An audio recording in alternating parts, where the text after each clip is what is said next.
Episode 39.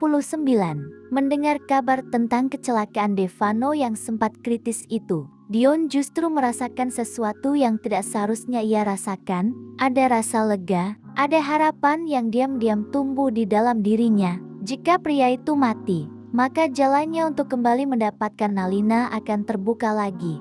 Pikiran itu membuat sudut bibir Dion hampir terangkat. Namun cepat-cepat ia menguasai ekspresinya saat melihat Laura masih berdiri di depannya dengan mata penuh amarah dan kekecewaan.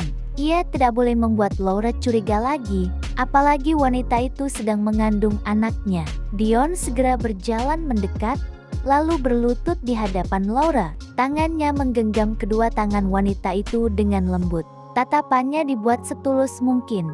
"Sayang, jangan marah lagi. Ya, aku sudah bilang aku tidak punya hubungan apa-apa lagi dengan Nalina." Laura masih terlihat kesal. "Lalu foto itu kenapa ada di tasmu?" Dion menghela napas panjang seolah lelah menghadapi tuduhan itu. "Aku juga tidak tahu, mungkin itu foto lama yang terselip sejak dulu. Aku bahkan tidak pernah membukanya lagi." Laura memalingkan wajah.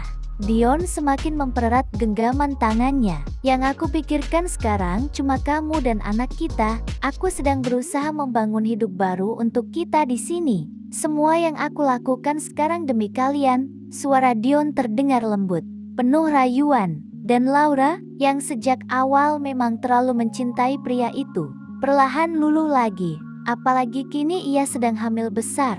Perasaannya jauh lebih rapuh dari biasanya. Air matanya menetes pelan. "Kamu jangan bohongin aku lagi, Dion." Dion langsung memeluknya erat. "Aku janji." Laura akhirnya tersenyum kecil sambil menyandarkan kepalanya di dada Dion. Sedangkan di dalam hati Dion, nama Nalina tetap memenuhi pikirannya. Sementara itu, di rumah sakit, ruangan VIP itu terasa jauh lebih hangat dibanding beberapa hari sebelumnya.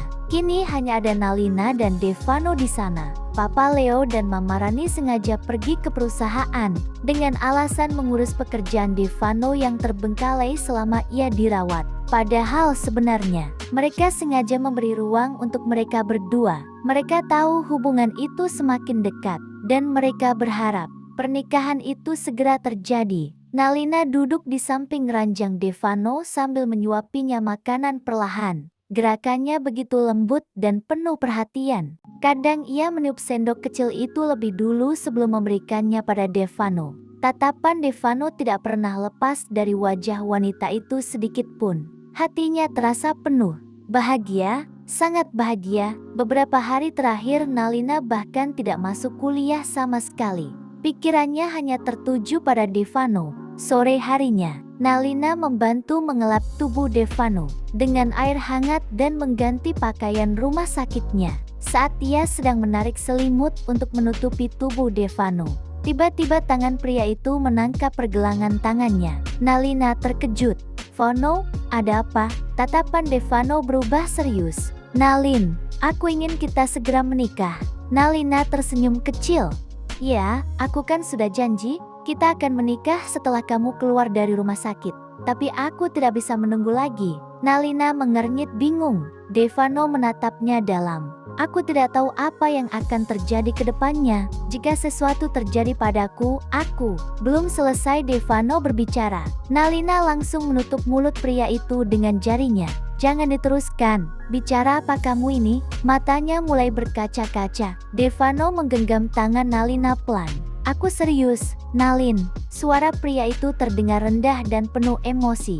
"Aku sudah mencintaimu sejak dulu. Aku sudah menunggumu terlalu lama. Ada masa saat aku harus merelakanmu demi kebahagiaanmu. Meski itu menghancurkan diriku sendiri. Dan saat akhirnya aku punya harapan untuk hidup bersamamu. Aku sangat bahagia. Aku akhirnya bisa melindungimu dan menjagamu selamanya. Tapi sekarang aku takut kehilanganmu lagi. Aku tidak sanggup melihatmu bersama pria lain.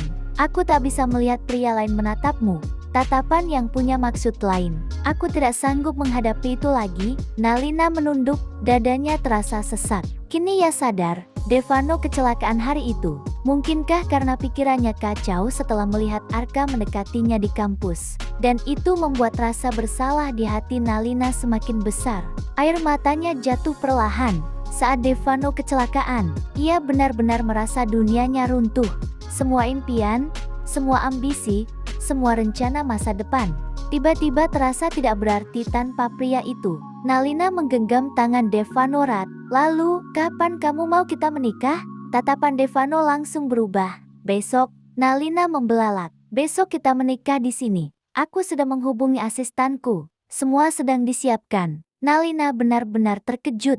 Pria ini, bahkan dalam keadaan dirawat di rumah sakit, masih sempat mengatur pernikahan. Namun kali ini, Nalina tidak ingin menolak lagi. Ia tidak ingin kehilangan waktu sedikit pun. Baiklah, apapun maumu, aku akan ikut.